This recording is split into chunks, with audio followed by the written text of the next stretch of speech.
Mesdames, Mesdemoiselles, Messieurs, bonsoir et je souhaite que vous passiez avec nous un très agréable moment. Alors allons-y. Let's do it. I have good news for you. C'est de la Formule Express. J'adore ça. Ah bon? On fait pas chier.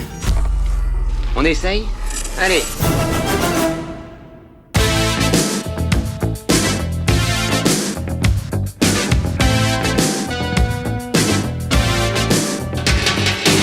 Bonjour à tous et bienvenue dans ce nouvel épisode de Retour à l'écran express. Aujourd'hui, on s'attaque à un monstre du cinéma d'action américain, un film qualifié par la plupart des critiques de nanar, mais surtout mon film préféré avec Sylvester Stallone, Cobra. La société engendre une nouvelle race de criminels. Elle engendre aussi une nouvelle race de flics. Stallone est un flic nommé Cobra. La force au service de la loi.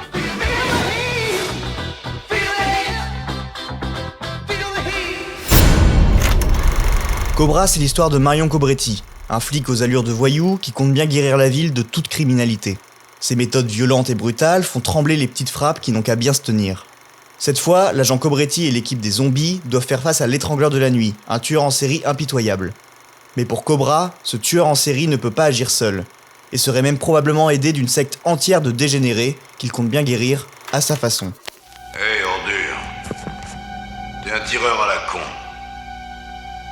Et j'ai horreur des tireurs à la con. T'as flingué un mec pour rien.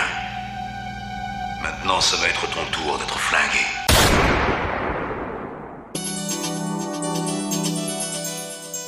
L'histoire de la production de Cobra remonte à l'année 1984, lorsque Stallone est choisi pour interpréter le personnage d'Axel Foley dans Le Flic de Beverly Hills. Après avoir choisi Mickey Rourke, qui a malheureusement dû refuser pour travailler sur L'Année du Dragon de Cimino et 9 semaines et demie d'Adrian Lyne, les producteurs Jerry Bruckheimer et Don Simpson ont l'idée d'appeler Sylvester Stallone. Sly est très emballé et comme à son habitude, il récupère le scénario et rédige sa version. Ce nouveau jet à la Stallone comprend énormément de scènes d'action et des cascades très coûteuses. De plus, l'aspect comique du script est balayé au profit d'une ambiance très dure, voire glauque.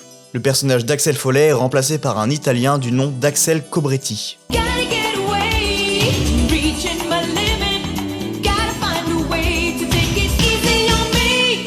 Le duo de producteurs, devant l'ampleur des coûts qu'engendreraient les remaniements de Sly, remercie celui-ci. Dans le même temps, le scénario est réécrit pour coller à la personnalité de son nouvel acteur, Eddie Murphy. Stallone est hors jeu, mais l'acteur n'oublie pas les idées qu'il a eues pour le film et décide de proposer sa version du scénario. Il s'inspire d'un roman de Paula Gosling, Fair Games, aussi appelé The Running Duck, sorti en 1974 pour développer la base du scénario de Cobra. Le livre est publié chez nous en 1979 sous le titre Un flic pas tellement sale. Cette série noire, comme on l'appelle en France, raconte l'histoire d'un vétéran du Vietnam, rongé par le remords, qui va se mettre en quête de justice. L'idée de Stallone est assez claire. Il souhaite faire un film violent, sombre, reprenant les codes des films de Vigilante et ceux de l'inspecteur Harry. Il insiste dès l'écriture pour avoir deux acteurs de l'inspecteur Harry, Ronnie Santoni qui interprétait l'inspecteur Gonzalez, un nom qu'il garde dans Cobra, et Andrew Robinson qui interprétait le rôle de Scorpio. Plus tard, les références à cette saga se multiplient. Le générique de Cobra reprend celui de Magnum Force, avec ce gros plan sur une main brandissant un pistolet jusqu'au coup de feu, et le personnage de Cobra semble être une réécriture 80s de celui de Harry. En Amérique, il y a un cambriolage toutes les 11 secondes. Un vol à main armée toutes les 65 secondes. Une agression toutes les 25 secondes. Un meurtre toutes les 24 minutes. Et 250 viols par jour.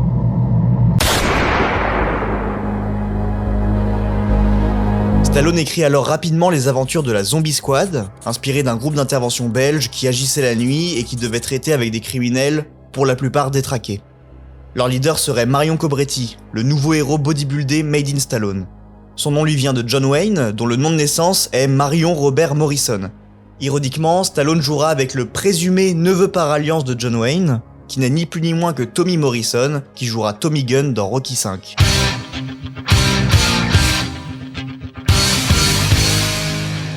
Cobra doit être fort et charismatique. Pour écrire son personnage, Stallone s'inspire de notre bébelle nationale, fait étonnant car Jean-Paul Belmondo inspirera deux Cobras, celui de Stallone évidemment, mais aussi le célèbre Cobra de l'anime japonais. Bien caché dans la nuit, c'est Cobra. guettant ses ennemis, c'est Cobra. Personne n'est à l'abri, c'est Cobra. Android et robot, c'est l'univers zéro. Mais votre roi est là, et votre roi c'est Cobra. Coïncidence supplémentaire, le film Le Solitaire de Jacques Deray avec Jean-Paul Belmondo, sorti un an plus tard, devait également s'intituler Cobra. Mais pour éviter l'homonymie, le titre fut changé durant la production.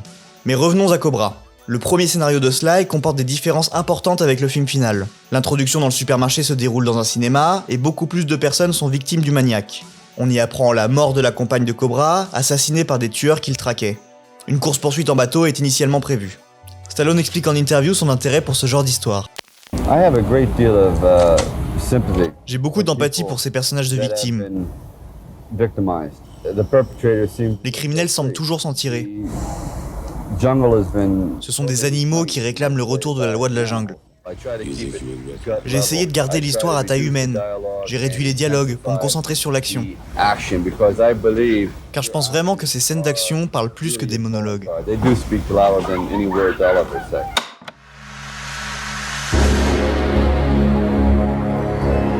Il revoit son script et atteint finalement 103 pages prêtes à tourner. À ce moment-là, Stallone est auréolé du succès de Rocky IV avec près de 300 millions de dollars au box-office. Il vient également de sortir Rambo 2 au cinéma qui fait de nouveau un score de 300 millions. Ce deuxième opus de Rambo est réalisé par George P. Cosmatos, à qui il décide de confier la réalisation de son Cobra. Le réalisateur a 45 ans à l'époque et n'a fait que 2 films en Amérique du Nord. Terreur à domicile, aussi connu sous le titre d'Origine inconnue, un film d'horreur modeste sur un homme confronté à un rat particulièrement coriace, et Rambo 2. Sa carrière est composée essentiellement de films européens à succès, et Cosmatos peut se vanter d'avoir tourné avec les plus grands du milieu, tels que Sophia Loren, Burt Lancaster, Richard Harris ou encore Richard Burton. Il ne manque pas d'hommes qui peuvent s'occuper de cette affaire, mais alors pourquoi ne maîtrise-t-on pas la situation? Parce que nous ne sommes pas en face d'un homme seul, nous sommes face à une armée de tueurs. J'arrête pas de le dire, ce truc. Mais comment est-ce que tu le sais? Je le sais, ça suffit. Bon, très bien, mais une armée, je trouve cet argument spécieux. Tu as dit spécieux? Oui, j'ai dit spécieux. Enfin, soyons sérieux, qu'est-ce que tu as comme indice pour étayer tes dires? À part une femme affolée, et puis cette idée de la sortir de la ville pour assurer sa protection, c'est ridicule. Maintenant que le duo Stallone-Cosmatos est en place, il faut trouver un financement. Cobra n'est pas un Rocky ou un Rambo, mais nécessite un budget conséquent pour mettre en place toutes les cascades écrites par Sly. La Canon, une société de production à l'origine de nombreux films d'action à petit budget et dont l'épopée nous a été racontée précédemment dans une série d'épisodes de Retour à l'écran, s'intéresse au projet. Stallone, bien que vivement critiqué, reste un monstre du box-office et même ses films les plus boudés sont des succès. Le deal qui lui est proposé est le suivant. La Canon accepte de financer le film si celui-ci signe un contrat pour 2 films, le premier étant Cobra et le second Over the Top. En revanche, le studio ne peut pas fournir les 25 millions de dollars nécessaires au tournage de Cobra. C'est alors qu'intervient la Warner. Le studio consent à débourser les fonds manquants, mais la Canon devra se passer de son fameux logo d'introduction et de conclusion du film, et ne sera que très peu cité, la Warner restant la source principale de financement du film. Je vais la tuer, et je ferai sauter la baraque. Vas-y. Je vais faire mes courses ailleurs.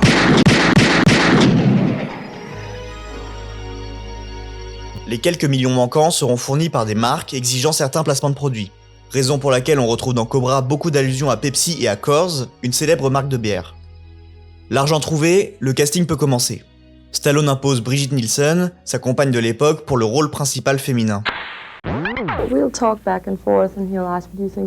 On en a beaucoup parlé. Je lui demandais si c'était une bonne idée. Il me disait que oui. Il était sûr de son opinion sur le moment présent, même si ça pouvait changer après coup. Mais oui, évidemment, on en a beaucoup parlé. Brian Thompson est auditionné pour le rôle de l'étrangleur de la nuit. Il n'a tourné que dans un seul film à l'époque, mais pas des moindres, puisqu'il interprète un punk dans Terminator. Plus tard, il sera connu pour ses rôles dans plusieurs séries B, telles que Full Contact, Mortal Kombat ou encore The Order. 7 auditions lui seront nécessaires avant d'être pris pour le rôle. Au départ, l'acteur est jugé trop gentil, mais lors des tests face caméra, le doute s'estompe. Ce sera lui et personne d'autre. Thompson s'intéresse au rôle, et demande à Stallone d'en apprendre plus sur le background de son personnage. Ce à quoi Stallone répond « On s'en fout, il est méchant parce qu'il est méchant, point barre ».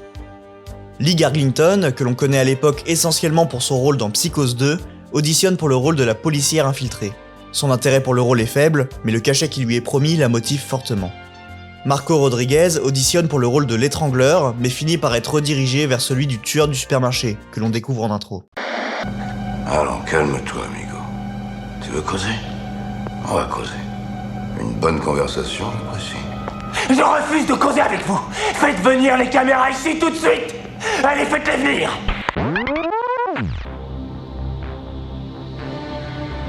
Le film se construit sur la rivalité entre le bien, incarné par Cobra, et le mal absolu, incarné par l'étrangleur de la nuit. Cette puissance maléfique, poussée à l'extrême, doit être représentée par son arme, un couteau exagérément grand et couvert de pointes acérées. Cette arme est conçue par un coutelier, Hermann Schneider, et sa consigne est alors de créer une arme dont tout le monde se souviendrait. La lame est si tranchante que Brian Thompson se coupe régulièrement par accident lorsqu'il le manipule. Je me suis coupé si souvent entre les prises. Il voulait que je tienne le couteau, que je le nettoie, que je l'affûte. Et entre les prises, je le tenais contre ma jambe. Et je me rendais compte que j'avais des trous dans le pantalon. Oh fuck. Damn it. Si le couteau représente l'étrangleur, Cobra a le droit à son attirail également. Il est composé d'un Colt muni d'une crosse sur laquelle est dessiné un cobra, et d'une voiture, une Mercury de 1950 appartenant à Stallone lui-même et qui sera fabriquée en 3 exemplaires pour les cascades. Ces répliques sont équipées de pièces spécifiques pour répondre aux besoins des cascades. Un cascadeur est interviewé pendant le tournage du making-of. On a tout type de cascadeurs. Il y a des cascadeurs en voiture, en moto, il y a des chutes, des combats, du feu. Tous les types de cascades sont présents dans ce film.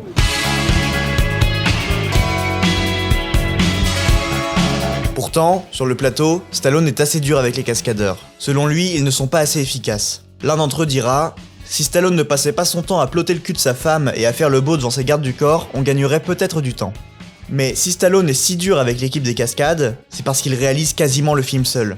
Selon lui, Cosmatos est un bon producteur, mais un mauvais réalisateur. Ainsi, il prend en main le tournage, et donne lui-même toutes les indications aux acteurs, faisant passer Cosmatos pour un simple assistant.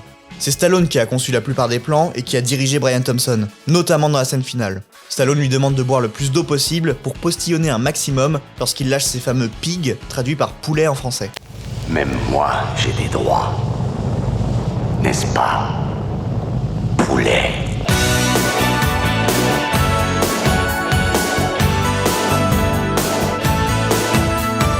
Cosmatos acquiesce à toutes les directives de Stallone. Lorsque Sly n'est pas présent sur le tournage, le réalisateur se montre tyrannique avec les équipes et se permet même des réflexions désobligeantes envers Brian Thompson. Il lui explique qu'il aurait été bien meilleur s'il l'avait écouté et que sa performance actuelle est médiocre. L'ambiance n'est donc pas au beau fixe sur le tournage, et une partie du casting a l'interdiction d'adresser la parole à Stallone. La scène de fin s'apprête à être tournée. Il est prévu que la course-poursuite à moto se déroule de nuit. Sly change la scène à la dernière minute. Il veut désormais que cela se fasse de jour afin d'éviter les hordes de moustiques qui envahissent Seattle à l'époque.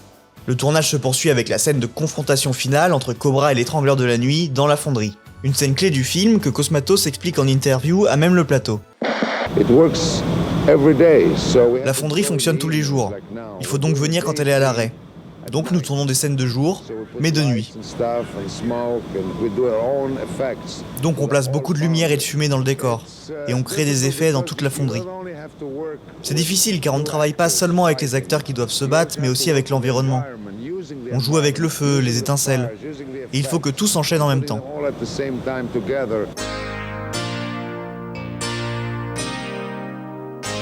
En plein combat, Stallone frappe malencontreusement Thompson à la mâchoire avec la crosse de son arme. L'acteur est secoué, voire complètement dans le brouillard. Il tente de cacher sa difficulté à poursuivre la scène, mais sera marqué d'une importante ecchymose et souffrira pendant plusieurs jours. Par la suite, Thompson interprète sa scène de monologue face à la script du film, Stallone étant en train de regarder un match de basket à la télévision.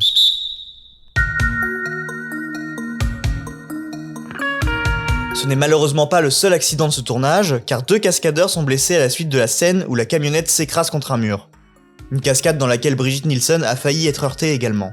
Une fois le tournage terminé, on envoie tous les rushs sur le banc de montage de Don Zimmerman, avec qui Stallone a déjà travaillé sur Rocky 3 et 4, ainsi que sur Stayin' Alive. Celui-ci est accompagné de James R. Simon, qui travaillera sur Rambo 3. Le premier montage du film dure plus de 2 heures. En effet, Cosmatos et Stallone ont tourné beaucoup de rushs et il est difficile de faire tenir le film dans un traditionnel 90 minutes. Inquiet devant la violence du film, la Warner exige de couper beaucoup de plans pour éviter d'être classé X. On enlève notamment des scènes de bras découpés, plusieurs meurtres dans la rue ainsi qu'une longue scène d'autopsie montrant de manière très crue des corps atrocement mutilés. Le montage fait encore plus ou moins 2 heures et une autre variable rentre en ligne de compte. En effet, le succès de Top Gun de Tony Scott vient inquiéter la production qui a peur de tomber dans l'ombre de ce blockbuster. Ainsi, pour le concurrencer, le studio exige de réduire la durée du film et de s'aligner à celle de Top Gun qui dure alors 1h40. T'es en train de me dire ce que je dois faire, toi? Ce que je dis n'est pas contre toi. Nous concevons les choses différemment, c'est tout. Cobra, tu appartiens à la brigade des zombies, tu es un spécialiste qui fait ce que les autres refusent de faire, d'accord? Mais il est hors de question de faire parler les gens sous la menace, car la police des polices nous tombera dessus. Alors on a perdu. Perdu, pourquoi perdu? Parce que tant que vous trouverez normal de respecter vos putains de règles à la con contre ce genre de tueur, eh ben on l'aura dans le dos.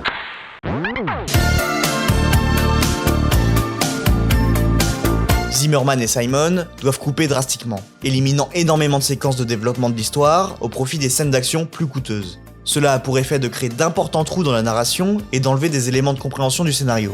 Le but de cette réduction de durée est de pouvoir diffuser le film plus de fois dans les cinémas. Un film de moins d'1h30 pourra être diffusé presque 2 fois plus qu'un long film de 2h10. En engorgeant les salles obscures de plus de séances de Cobra, la Warner et la Canon pensent rentrer plus aisément dans leurs sous. Une technique similaire sera utilisée pour 48 heures de plus, la suite du buddy movie avec Eddie Murphy et Nick Nolte, qui sera considérablement réduit pour pouvoir concurrencer le Total Recall de Verhoeven. Ce soir, l'homme connu sous le nom de l'éventreur de la nuit a semble-t-il frappé pour la 16e fois en un tout petit peu plus d'1 mois. La victime, un jeune homme de 22 ans, a été mutilé avec un instrument tranchant et a apparemment été choisi d'une façon tout aussi arbitraire que les 15 autres. Pour que le film soit un succès, il lui faut une musique populaire et identifiable. Sylvester Levay, un compositeur serbo-hongrois, est choisi pour créer l'identité musicale de Cobra. Il sera connu plus tard pour la BO de Hot Shot et pour le thème culte de Supercopter.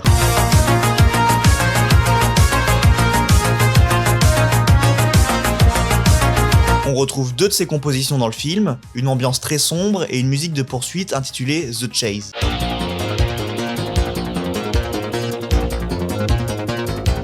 Une 3e musique est composée pour le film, mais sera coupée au montage. The Chase deviendra une musique très réutilisée, notamment pour des bandes annonces de films d'action tels que Bloodsport ou Désigné pour mourir. À l'époque, beaucoup de bandes annonces réutilisent des musiques d'autres films. Par exemple la bande annonce de Critters, qui reprend la musique originale des Griffes de la nuit. Le reste de la bande son est composé de musique pop appréciée par Stallone, telle que Angel of the City de Robert Tepper, ou encore Voice of America's Son de John Cafferty.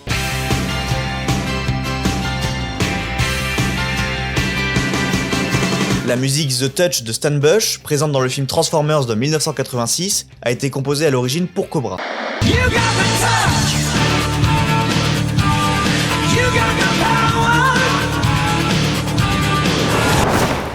Mais le véritable hit de Cobra reste bien évidemment Feel the Heat de Jean Beauvoir, que Stallone entendait en permanence dans l'immeuble qui abritait la salle de montage, au point qu'il décide de l'ajouter dans le film.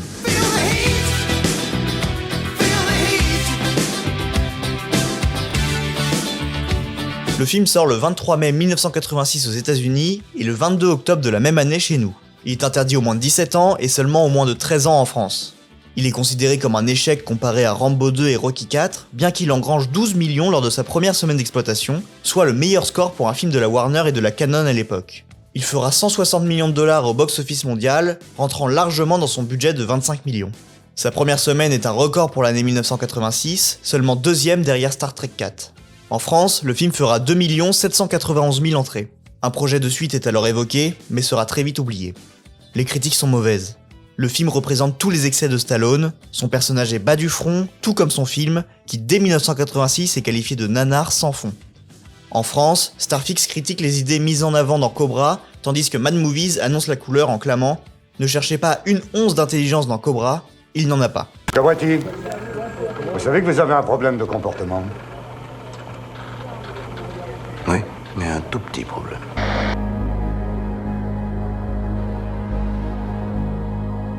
De tout temps, Cobra a été victime de moqueries et est régulièrement pointé du doigt comme étant l'un des pires films de Stallone, représentant pour beaucoup tout ce que l'on peut reprocher à la star américaine. Il est également nommé aux Razzie Awards, la compétition des mauvais films, dans les catégories pire film, pire acteur, pire actrice, pire second rôle masculin, pire révélation et pire scénario. Il est vrai que Cobra perd les nuances apportées par les précédents films de Stallone.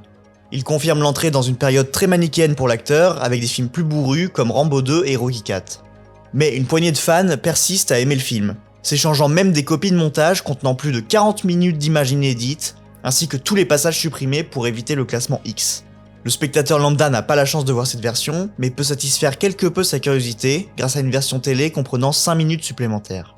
Dans cette version, on retrouve notamment certains plans un peu plus graphiques, un meurtre complet, une scène de Cobra qui récupère son courrier, une scène dans un commissariat, une autre montrant l'étrangleur à son travail, quelques plans de Brigitte Nielsen à une fête, et encore d'autres de la secte entrant chez Cobra. Marion Cobretti. C'est vraiment votre nom ? Gonzalez a encore perdu une occasion de se taire. C'est pas si mal. Vous trouvez? Je croyais que c'était amusant, un nom pareil pour un garçon.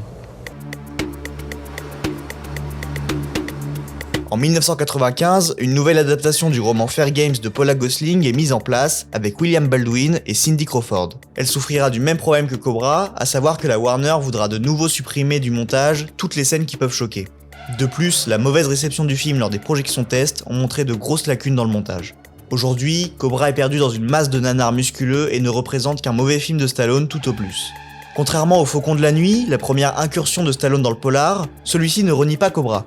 Il clame même que Marion Cobretti est son 3e personnage préféré, derrière Rocky et Rambo. Il va même jusqu'à proposer sur son site une figurine de Cobra, un cadeau inespéré pour beaucoup de fans. En 2017, Sly poste une photo de Cobra sur son Instagram et laisse croire à un comeback, qui ne verra certainement jamais le jour. La plupart des fans espèrent encore une Director's Cut pour enfin voir Cobra dans son intégralité. Cobra est disponible en Blu-ray et une édition collector a été produite par Shot Factory. C'est ici que la loi s'arrête et que moi, j'interviens. Mon expérience avec Cobra est un peu particulière. C'est le premier Stallone que j'ai vu. Je devais avoir 12 ans lors de mon premier visionnage, quelques jours avant que je découvre Scarface. Pour moi, Cobra représente les années 80, dans tous ses excès, et c'est comme ça que je les aime. Évidemment que le film est bas du front, ridicule sur bien des aspects, mais quel kiff. Cobra, au-delà d'être un polar d'action, reprend certains codes du cinéma d'horreur et du slasher, une voie qu'il semblait vouloir embrasser dans sa version originale. Car si le body count du film, 52 morts dont 41 tués par Cobra, peut faire penser à un film d'action pur et dur, l'exécution de ces meurtres sont bel et bien tirés de l'univers horrifique. Le tueur semble tout droit sorti d'un slasher, et l'ambiance poisseuse et glauque de la ville n'y est pas pour rien. Ce film est pour moi une Madeleine de Proust jouissive et décomplexée, et je n'ai pas honte de dire que Cobra se hisse facilement dans mon top 10 de mes films préférés. Alors certes, Cobra n'a pas l'intelligence d'un Rocky, ni même la force d'un Rambo, mais c'est définitivement mon Stallone favori. J'ai une pensée émue pour Alain Dorval qui nous a récemment quittés et qui interprétait comme toujours la voix française de Stallone dans Cobra. Une VF que je chéris, car oui, je ne regarde Cobra qu'en VF, pour avoir le plaisir d'entendre ce ton toujours plus badass de notre Marion Cobretti préférée. Voilà, c'est la fin de cet épisode de Retour à l'écran express. Tous nos autres épisodes sont disponibles sur YouTube et sur les plateformes de podcast. À très vite et surtout, regardez Cobra. Si je devais résumer ma vie aujourd'hui avec vous, je dirais que c'est d'abord des rencontres. C'est vrai que je ne vis que pour le cinéma. Pour être aimé, il faut être aimable. Vous voulez un chocolat? C'était pas ma guerre. Back and full force. Quelle est votre devise? Je m'appelle Bond. James Bond. Vous délirez totalement là. C'est ça qui permet de voyager à travers le temps. La vie a plus d'imagination que nous. J'espère que je ne vous apprends rien. Vous êtes un mélancolique. Mélancolique, mon cul.